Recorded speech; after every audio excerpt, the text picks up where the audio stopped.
المغرب يهزم الأردن ويتوج بكأس العرب 2025 في الدوحة. الحصادة المغربية لا تتوقف. من بطولة العالم للصغار إلى عرش العرب.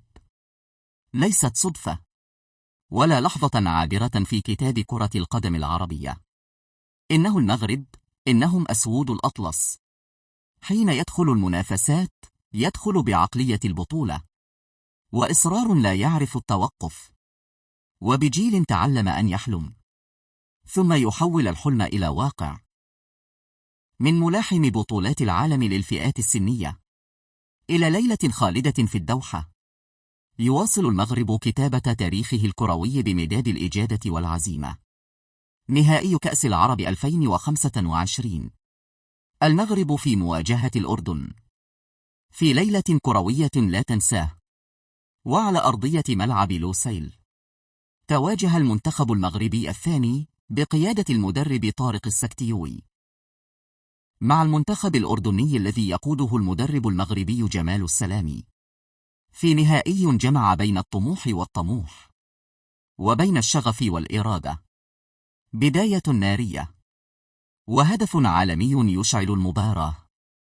لم يمهل المنتخب المغربي خصمه كثيرا، ففي الدقيقة الرابعة أشعل أسامة طنان أجواء النهائي بهدف عالمي، حين أطلق تسديدة صاروخية من وسط الملعب استقرت في شباك الحارس يزيد أبو ليل. في لقطه ذهلت الجميع، وتعرض أبو ليل لإصابة بعد اصطدامه بالقائم، لكنه تلقى العلاج وواصل اللقاء. فرص ضائعة وسيطرة المغربي، وكاد كريم البركاوي أن يضيف الهدف الثاني في الدقيقة 12 بعد تمريرة من وليد أزارو، لكن الحارس الأردني تألق وأنقذ الموقف. وأجرى المدرب طارق السكتيوي تغييرا اضطراريا في الدقيقة 17 بدخول أشرف المهديوي بدلا من البركاوي. عودة أردنية وقلب المعادلة.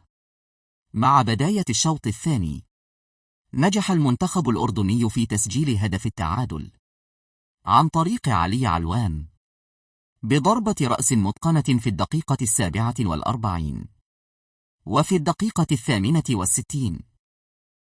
وبعد الرجوع إلى تقنية الفر سجل علوان نفسه هدف التقدم للأردن من ركلة جزاء. حمد الله يدخل والتاريخ يتغير. في الدقيقة 72 أشرك السكتيوي المخضرم عبد الرزاق حمد الله ليكون قرارا حاسما.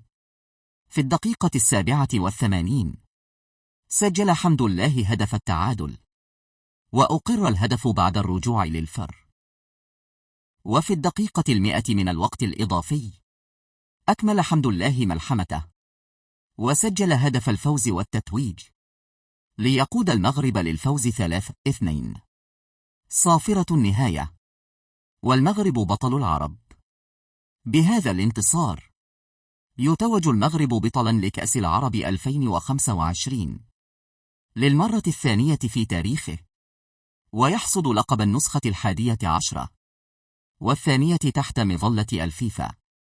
تحية للأردن ومسيرة نحو العالم. تحية كبيرة للمنتخب الأردني على أدائه وروحه القتالية. وتحية للمغرب منتخبا ولاعبين وجمهورا. الحصادة المغربية لا تتوقف، والقصة ما زالت في أول فصولها. وإلى موعد جديد مع التاريخ.